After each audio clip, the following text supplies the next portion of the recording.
Oke, Bu, saya declare dulu ya. Jadi, Iya, makasih Bang. Masih telepon jadi saya balik.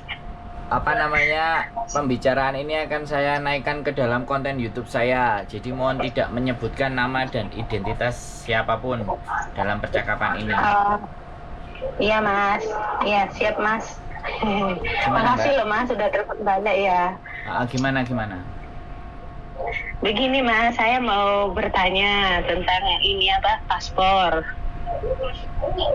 Maksudnya? Jadi saya kan bekerja di Hong Kong ini kan sudah mau 10 tahun kayak begitu di satu majikan Mas. Siap. Nah di kontrak saya yang kelima ini saya ambil cuma 1 tahun Mas. Begitu. Nah saya mau pulang. Nah pertanyaannya begini Mas, waktu saya proses ke Hong Kong dulu itu kan paspornya saya ini sama pihak PT ini kan nama depannya saya ini nggak dicantumkan gitu loh Mas. Yang dicantumkan nama tengah sama nama belakang aja. Begitu Mas. Nah, rencana saya setelah pulang mungkin 1 tahun atau 2 tahun di sana mau balik lagi kerja ke sini gitu Mas. Dan posisinya paspor saya masih hidup 10 tahun. Itu gimana ya Mas? Apakah ada hambatan ketika nanti saya mau calling visa? Ya nggak ada masalah, Ibu tinggal pembenahan aja di Indonesia, datang ke Disduk Capil, karena kan pulangnya juga nggak sebentar, ya lama.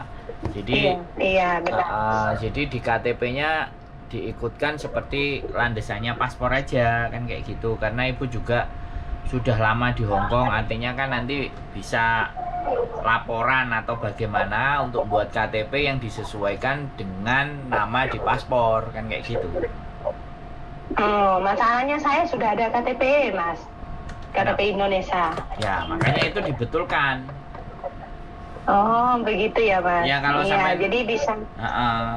Kalau sampai mau membetulkan pakai cara sidang atau datang ke Disduk Capil, monggo, itu nggak ada masalah. Iya. Itu aja. Oh, itu bayarnya mahal ya Mas ya kalau di Indonesia itu? Aku dengar-dengar katanya mahal ya. Sebenarnya enggak, cuman kadang-kadang ya sampean kalau nggak jalanin sendiri kan nggak bisa, nggak tahu. Iya benar. Iya katanya sampai saya tanyakan waktu itu kan saya ngomong ke PT saya toh Mas gitu. Nah PT saya ini udah tutup ternyata. Kayak begitu. Nah terus dia bilang itu dia bisa urus tapi bayarnya 6 juta. Langsung kaget saya loh Mas. Itu kan PT. Oh. Sampean gitu bisa ya, urus, Mas. sampean bisa urus sendiri nanti kalau sampai di Indonesia. Oh iya Mas, iya tapi tidak, maksudnya itu nggak sampai 6 juta gitu ya Mas ya? Enggak, paling butuh waktu riwa-riwi, datang ke pengadilan, datang ke Disduk Capil, paling ya itu. Oh iya Mas, makasih banyak Mas. Berarti ini hati saya sudah lega ini. Jadi karena sampean pulangnya, kalau pulangnya sampean sebulan 2 bulan ya kita pastinya ngejar waktu. Tapi kalau sampean pulangnya sampai 1 tahun, 2 tahun, itu kan sampean bisa tahu prosedurnya nanti ketika sampean datang ke Disduk Capil atau membetulkan atau dari kantor desa, sampean tanya dulu. Jadi semuanya informasi harus sampai nyatakan sendiri. Kalau sampai dengar kabar berita dari orang-orang, ya namanya juga orang-orang itu nggak tahu, entah nakut-nakutin, entah bagaimana dan seperti apa, supaya lebih mudah suruh kasih duit aja sama mereka. Kan ada juga, boleh kan kita berpikir seperti itu kan, boleh gitu loh. Betul, iya saya juga berpikir, karena saya punya pikiran seperti itu, makanya saya mencoba untuk telepon Mas Andro gitu. Kalau sampean punya waktu di Indonesia lebih lama, maka saya menyarankan untuk sampean urus sendiri gitu loh. Ini ada lagi Mas, pertanyaannya kan waktu saya kan bukan orang Jawa Mas. Saya kan dari luar pulau. Nah saya waktu prosesnya itu kan di Jawa gitu Mas. Betul. Nah ke sini gitu. Nah apakah saya nanti itu harus kembali ke PT yang sama? PT itu udah nggak ada gitu loh Mas. Terus saya bingung. Ya apakah kan, saya harus? Kan gini nih. Kalau sampean itu tinggal urus surat pindah aja. Oh gitu. Tapi Ya. saya tinggalnya di luar pulau loh Mas. Ya iya, yes. Intinya gini loh. Orang-orang PT itu semua nggak bisa memproses sampean ketika sampean di luar pulau, ya. Jadi mereka membuat surat pindah sampean ke dalam pulau di mana atau provinsi di mana PT itu berada. Nah, sekarang sampean mau kembali lagi ke daerah sampean itu juga boleh. Cuman kembali lagi saya ngomong sama sampean, kalau sampean kembali lagi ke provinsinya sampean, jikalau nanti mau balik lagi ke Hong Kong dan di kota sampean tidak ada PT, adanya PT yang ada di Jawa, pasti proses sampean nanti juga suruh surat pindah lagi, kayak gitu. Bisa dipahami nggak? Surat-surat. Iya, paham Mas. Berarti kan izinnya itu dari tempat saya gitu ya Mas ya? Ya kalau sampean gitu ya. sekali lagi ini, kalau sampean mau mengembalikan KTP sampean di daerah sampean ya tinggal bikin surat pindah aja gitu loh. Nah tapi nanti kalau sampean mau balik lagi ke Hong Kong ya sampean pindah lagi ke PT mana yang sampean percaya untuk berproses sampean. Jadi kayak gitu sistemnya. Ya bolak-balik memang karena kan tidak. Yang penting bisa ya Mas. Intinya yang penting bisa gitu ya Mas ya. Ya kalau sampean mau ngurusin sendiri sebenarnya itu bukan sesuatu yang sulit. Kenapa saya memaksa sampean ngurusin sendiri? Karena sampean pulang ke Indonesianya lama gitu loh. Iya. Kalau sampean misalnya kayak teman-teman yang punya masalah ya nggak perlu pulang Indonesia lama-lama lah, dari situ boleh kita bantu. Tapi kalau sampean pulang ya sampean lakukan sendiri prosesnya itu, kan gitu ceritanya. Iya Mas, karena katanya itu dari luar pulau itu udah nggak bisa masuk ke Hong Kong, katanya Mas, harus ke Jawa katanya gitu. Ya katanya karena tidak ada PT yang di luar Jawa gitu loh Mbak. Nah terus sekarang kan pemerintah kan nggak mau kalau misalnya sampai nih orang Malang. Nah misalnya contoh sampai orang Malang satunya orang Manado, satunya misalnya. Lah di Manado sana kan nggak ada PT. Otomatis kalau mau proses dia harus pindah ke Jawa. Lah kalau pindah ke Jawa pasti surat pindah. Nah PT baru bisa memproses karena sampean sudah jadi misalnya warga negara. Sampean bisa jadi penduduk. Lah kok warga negara, penduduk Malang. Nah di Malang itu PT bisa memproses. Dia bawa ke Disnaker yang Malang. Terus akhirnya sampean proses. Kalau sampean masih menggunakan KTP Manado misalnya, ya kan? Proses di Malang ya repot. Orang yang di Malang yang kesulitan kalau nggak dipindah dulu, makanya kan harus surat pindah. Ya kan sampai dipindah ke Jawa gitu loh. Makanya di situ kelemahan atau kekurangan, makanya yang proses dari luar Jawa itu kenapa biayanya agak sedikit lebih dibandingkan yang di Jawa. Kan kayak gitu tuh Mbak. Oh iya Mas. Pertanyaan lagi Mas, kalau Boleh. saya belum 1 tahun gitu, apakah prosesnya sama seperti itu apa bagaimana? Kalau belum setahun? Belum setahun pulang Indonesia? Iya benar. Ya itu tergantung PT. PT. Nah PT? Nah PT-nya Mas Chandra di mana? saya PT-nya di Bekasi ada, di Jombang ada. Oh di Jombang sama di Bekasi ya? Ya. Surabaya belum ada ya Mas? Jawa Timur ya belum ya? Saya enggak. Jadi saya itu sebenarnya bukan kenal PT-nya, saya kenal orangnya. Saya percaya sama orangnya. Karena kalau kalau PT itu kan banyak sebenarnya. Karena saya juga sendiri nggak punya PT. Kalau mau buat PT, saya harus punya uang 1,8 miliar untuk bikin PT.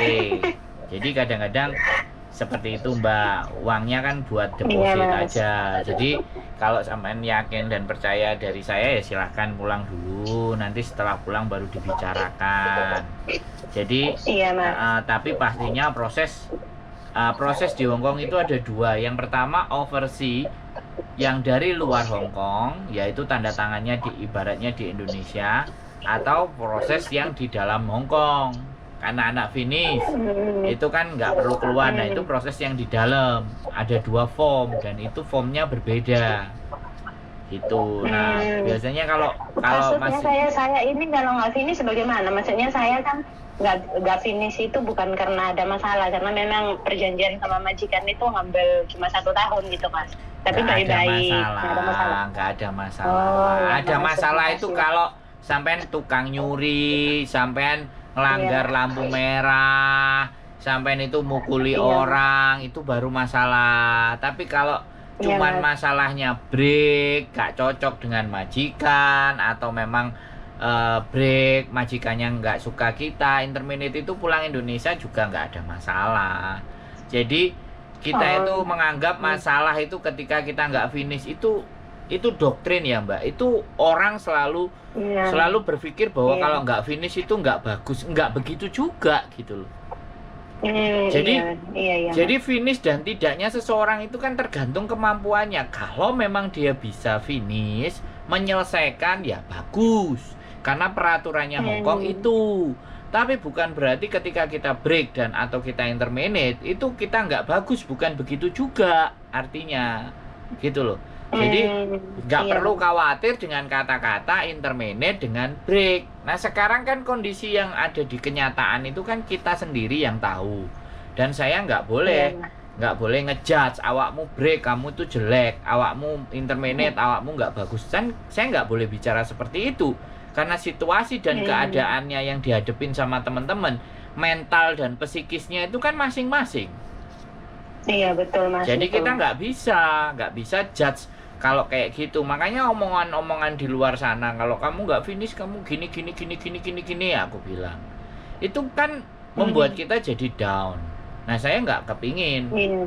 membuat Iya. teman-teman jadi down. Tapi ya kembali lagi, wong buktinya sampai detik ini, sampai saat ini pengiriman PMI ke Hong Kong itu malah justru nggak ada matinya kok.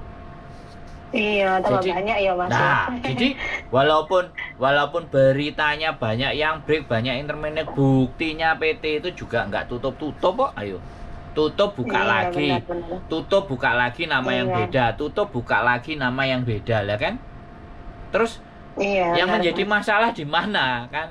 Orang Hong Kong masih butuh ya NCC gitu loh. Nah, cuman kan Iya. ada yang Orang Hongkong butuhnya NCC, kita juga butuh duit loh mas. Nah, Di Indonesia ya, kita susah hari banget ini kerja, loh. ya makanya sekali lagi saya jadi YouTuber, jadi orang yang notabene-nya Iya. bikin konten itu nggak boleh bicara yang membuat jadi resah atau menakutkan, Iya, tapi benar.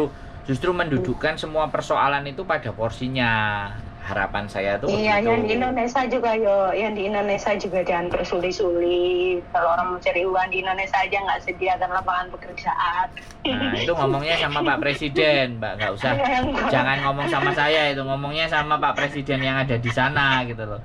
Soalnya saya nggak nyoblos dan saya memilih golput karena siapapun pemimpinnya ya sama aja gitu loh, nggak ada beda. Ya lah Mas Sandro jadi presiden tak nyoblos. Boleh. Doakan saya panjang umur ya. Dan Amin. Panjang umur bantuin kita aja ya Mas. Udah kan itu aja. makanya ya harusnya walaupun nggak jadi presiden kan yang penting kan bisa bantu. Presidennya kita di sini loh Mas. Ya jangan terlalu berlebihan. Jadi saya cukup bisa menjawab teman-teman, memberikan arahan, memberikan sesuai dengan pengetahuan yang saya miliki supaya teman-teman itu tetap tenang, tetap yakin pada dirinya sendiri, tetap percaya diri dan masih punya harapan. Nah, itu tujuan saya bikin konten.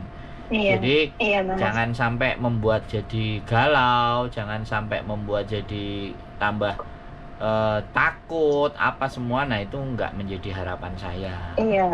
Jadi Betul jadi Mas. sampean kan sudah tahu Mas, persoalannya kan. Sudah tahu Mas. Ini saya mau tanya yang soal orang lain sedikit bisa Mas. Soal teman saya. Berarti sampean ngajak saya gibah lah, berarti nggak ngomongin teman sampean di sini.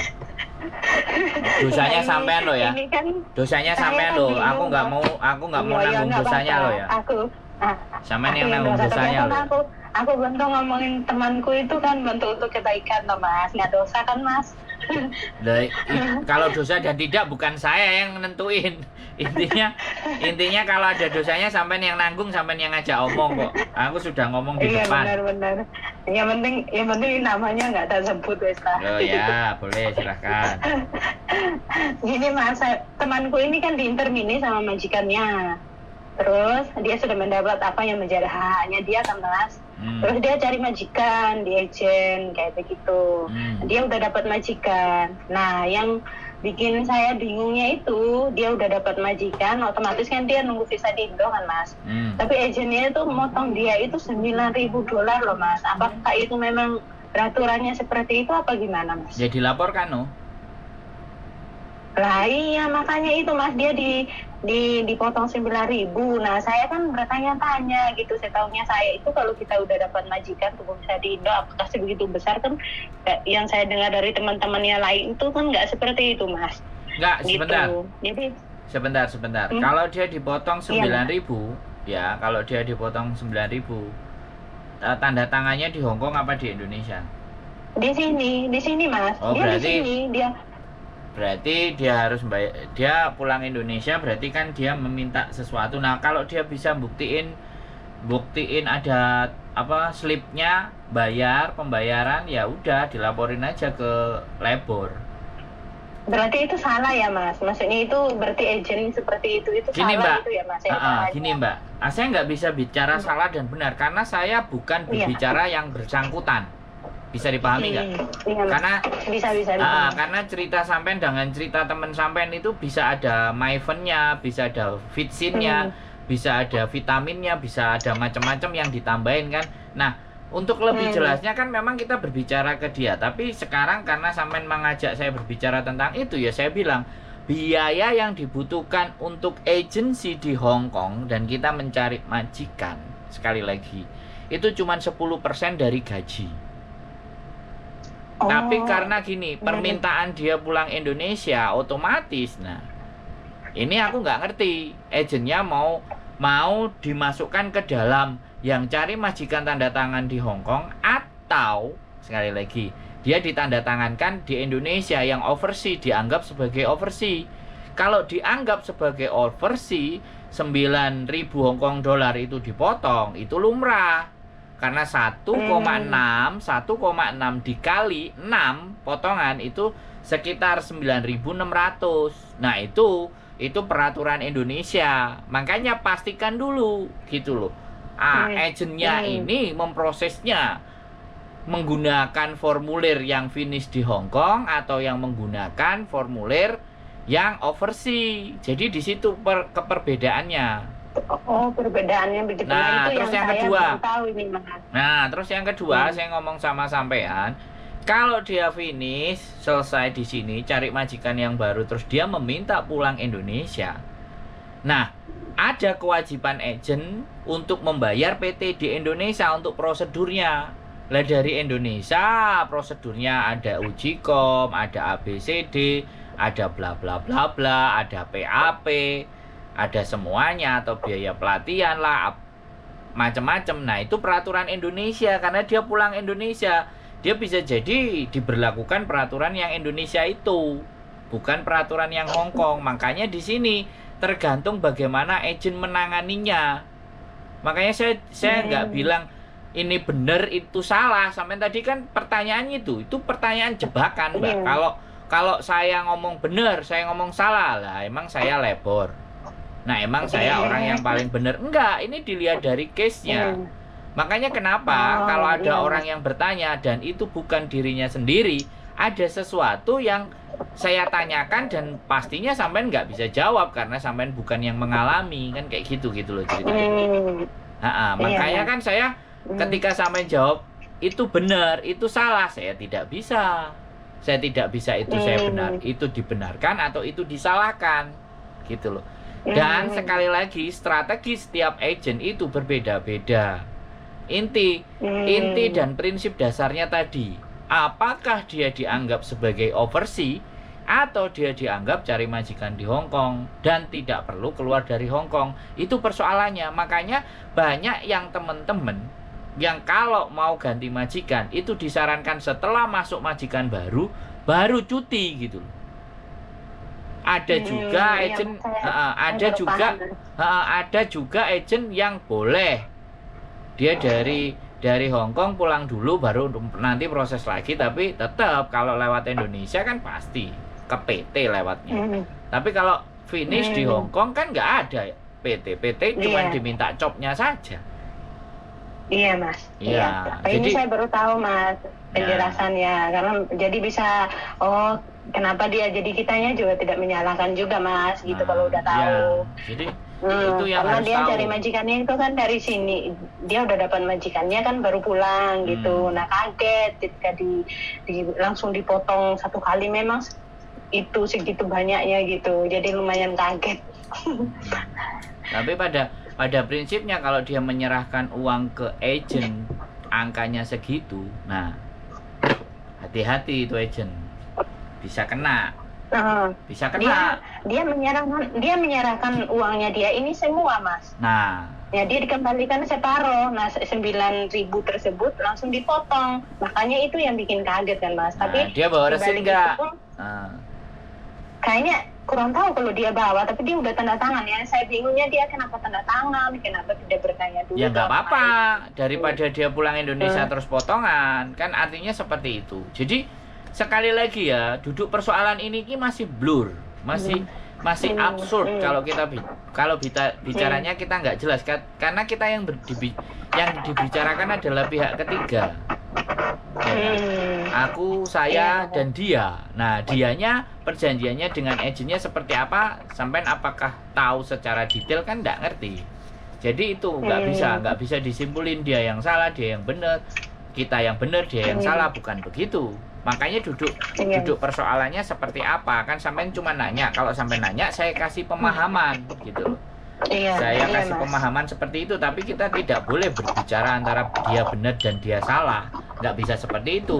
Siapa ngerti dia dengan 9.000 daripada aku potongan di Indonesia 2.300 kali 6, dia kan ya lebih memilih 9.000. Nah, dasar pertimbangannya itu banyak sekali gitu loh. Untuk kita kenapa dia memilih jalan itu dan mau membayar itu yang kita tidak tahu, yang saya tidak tahu. Kalau sampai aku nggak ngerti, tapi saya tidak tahu, makanya saya nggak berani ngomong benar dan salah. Jadi seperti mas. itu cerita. Makasih banyak mas. Makasih banyak mas atas pemahamannya, jadi banyak tahu. Oke, cukup? Nanti itu saja. Cukup mas, terima kasih banyak mas. Nanti saya WA sama Mas Sander nanti kalau saya sudah pulang ke Indonesia mau kembali lagi. Biar minta nomor PT-nya. Siap. Oke. Siap. Makasih Mas Sander ya. Selamat siang. Oke, Selamat siang. Selamat siang. Waalaikumsalam. Oke teman-teman semuanya, ya wis itulah persoalan dan masalahnya. Mudah-mudahan mbaknya bisa tahu, bisa ngerti, bisa paham dan gak panik. Itu aja. Keep stay tune my YouTube channel and see you next video. Bye bye.